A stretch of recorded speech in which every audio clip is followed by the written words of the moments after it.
Hey gang, I'm in the middle of a teaching series called the Affordability Crisis. And at its core level, this teaching series is really about the fact that for a lot of Americans, America no longer works for them.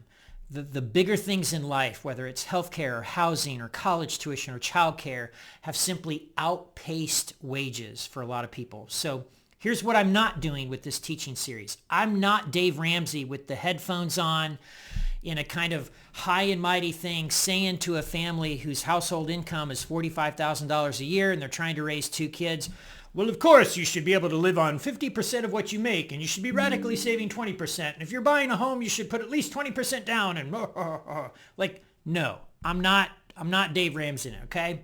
But I am trying to say that despite the fact that the system is broken, you and I should not throw our hands in the air and say, oh, well, I'm going to do nothing because there's nothing I can do. That's not true.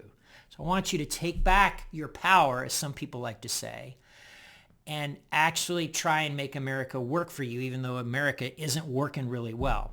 First week, we talked about the fact that the only thing that's more affordable these days is cheap stuff from China, whether it's electronics or scissors or pens, the stuff that fills our drawers and our cabinets, the clothes that we wear. It's all in abundance and it's very, very cheap and it comes in big container ships from China and we're addicted to it and we're drowning in it. So stuff some kitchen trash bags and make some of that stuff leave your room, leave your house, leave your garage. You will have more peace because of it. The second week, we talked about the fact that the system is broken. There's a famous Proverbs, the rich rule over the poor. Well, that's true. That's a descriptive truth. That's how things are, but that doesn't mean it's how God wants things to be. Yeah, the rich rule over the poor, but God ain't happy about it.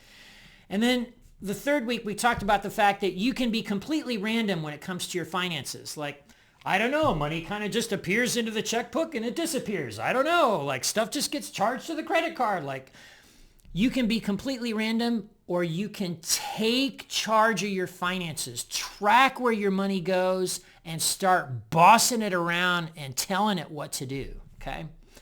Last week, we talked about the fact that debt is not your friend. And sometimes in life, we're in debt because of decisions we make. I want to go to this college and I'm willing to borrow this amount of money to go there. I really want this car or I feel like I need this car. And so I'm willing to do this car payment for $400 a month so that I can drive that car. And then there's things in life that just happen to you. Trust me when I tell you, Team Vanderpool was not praying in January of 2024, oh Lord, please give Jenny a stroke so that we could come a hair's breadth away from bankruptcy. Like, she didn't ask for that. We didn't ask for that. It just happened, okay? But at the end of the day, debt is not your friend. So do everything you can to snowball and get out of debt. That's probably enough for now. I got a couple of more weeks in this series, and then we're going to turn the page and we're going to enter a teaching series on forgiveness. And here's what I want to say to you about that. Forgiveness is, I've just finished 4 books on forgiveness, and my mind is blown. And I have come to see that Americans, we really don't understand what forgiveness is. We think it's just all about us and, you know, not letting that awful person live rent-free in our head, but it's so much more than that. And without forgiveness, you can't be truly free. You really can't. And so I want to encourage you, you want to make every effort to be in worship every Sunday in November, every Sunday in December.